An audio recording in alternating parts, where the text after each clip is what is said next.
Something see, I'm debating about talking about this because I'd have to dance around a lot of spoilers, but screw it. Let's just get it done. Let's just get it with. So we just know we had. All right, let's start off. So Fantastic Four has just come out, and with that, just a few weeks ago, we had Superman, and obviously because these two have come out within such close vicinity to each other, the community and a lot of fans have pitted the movies against each other. When I loved both, I really enjoyed both. I think both of them have strengths and weaknesses to one another. So I thought, well, heck, if we are going to debate and we are going to talk about this, let's have a friendly one and let's actually talk about them without bashing one another. So if you clicked on this video, because I'll probably title it on the Clips channel, something like Superman vs. Fantastic Four. I know little Jimmy Neutrons in the why can't we just love both? Why do we have to because we want to. All right? If that bothers you, Weenie Hut Juniors down the street, buddy. That's there for you, sensitive booty. So let's get to talking about it. All right. So dancing around some of the big spoilers. I'm not going to get into big spoilers, but thematically, I was surprised the amount of things these two movies actually have in common. Both of them are set and are bringing us into a newly universe that we're not familiar with. Superman had to throw us right into the action and introduce us to the DCU. Fantastic Four also threw us right into the action and introduced us into this foreign Earth 828. And on that count, I'm going to say Fantastic Four does it better. I still liked what the DCU did, but man, did it feel like they were cramming in so much because it wasn't just setting us up with everything Superman has been up to. You were also throwing us in to how many heroes have been around, all these characters, and it's nonstop piling information that bogs it down. With the Fantastic Four, I thought they handled the introduction of that world slightly better with actually showing us like the first 5 minutes is actually their origin, couple of heroes and a couple of villains that they fought off and things like that. And then that's about it. They didn't have to then introduce us to their Avengers, their Iron Man, their Wakanda, all that, which it felt like Superman did have to do. It's like, here's Superman in Metropolis, but here's the Justice Gang. Here's then Lex Luthor. Here's then Lex Luthor's goons. Here's then Crypto. All this other stuff that was a lot. I think it handled that better. On the other side of that, with Superman in favor against Fantastic Four, as much as I had less problems with Fantastic Four, because I think there are messier things going on with Superman script wise and story. And even a lot of people have complained that Fantastic Four has like a pacing issue where it feels because people have complained that both movies feel like they're missing 20-30 minutes of footage of other stuff. And based on the trailers of Fantastic Four, it definitely looks like there was a lot of scenes cut out.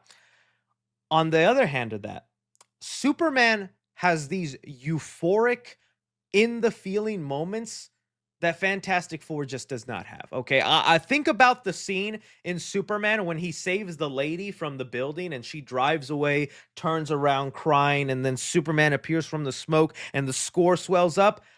Every time that scene appears on TikTok, because people have just been doing it, chills, goosebumps, almost a tear coming out of my eye. There are at least 3 moments like that in Superman that bring out that euphoric high feeling that I just don't think Fantastic Four has. That isn't to say Fantastic Four doesn't have really great moments. Like I've talked about the space sequence when they're in space going to talk to Galactus, which is an official clip they've released by Marvel. You guys have seen it where they go to bargain with Galactus. Yes, that entire scene, epic, some of the best grounded sci-fi they have done, and it is very suspenseful and thrilling, but it does not have that euphoric awe feeling that Superman has, if that makes sense. Really great scene, but it kind of is just that scene, you know? That's the space sequence is like the high point of the movie. Well, I think the highs in Superman reach higher highs. So that's one there. When it comes to like whatchamacallit, the villain, I think I am gonna have to give it to Superman. I do really both of them do such a good job though of bringing out the threatening presence with the characters. I think Fantastic Four might do better with both of them because it's not just Galactus. Silver Surfer feels threatening, but Lex, I just really dug that performance, and we get so much of Lex Luthor and his mannerisms, his speech. I feel like that ended up working better for me, while Galactus is just a towering, huge threat. And that final act, Although I like it a lot. People are complaining about that third act. Could have used a little bit more with it. I'm trying to think of like other things in between that contrast and compare with this. Um I think there was also a better handling of just the story. It's more simple in the Fantastic Four. Not as to say there isn't simple beats there, but there isn't like a clear story that Superman is following. It's kind of just objective here, objective there, objective here, kind of over. It's more of just like a day in the life of Superman. While here it's Galactus wants to eat our planet and we got to figure out how. I also think there's a better balance of the tone humor wise in the Fantastic Four because there are some times where things are undercut and undermined in Superman into a joke. The only part that bugged me the most, because I still think they did the Pa Kent speech really good and the punk rock speech with Lois and Clark. But the speech I wanted to hear the most from was Lex Luthor at the end of Superman, where he's like, I got permission to kill you. So if it's not today, not tomorrow, I wanted that speech to finish. That's an awesome speech that I think would have really set up the future of what their dynamic is going to be like. And Crypto just comes in to bash him around and break his arm. Fantastic Four had so many times of not actually undermining those moments and letting you breathe into the weight. All in all, though, I think it was Hannah. And if we're talking about sidekicks, that is tough because they're evenly matched with Crypto and Herbie.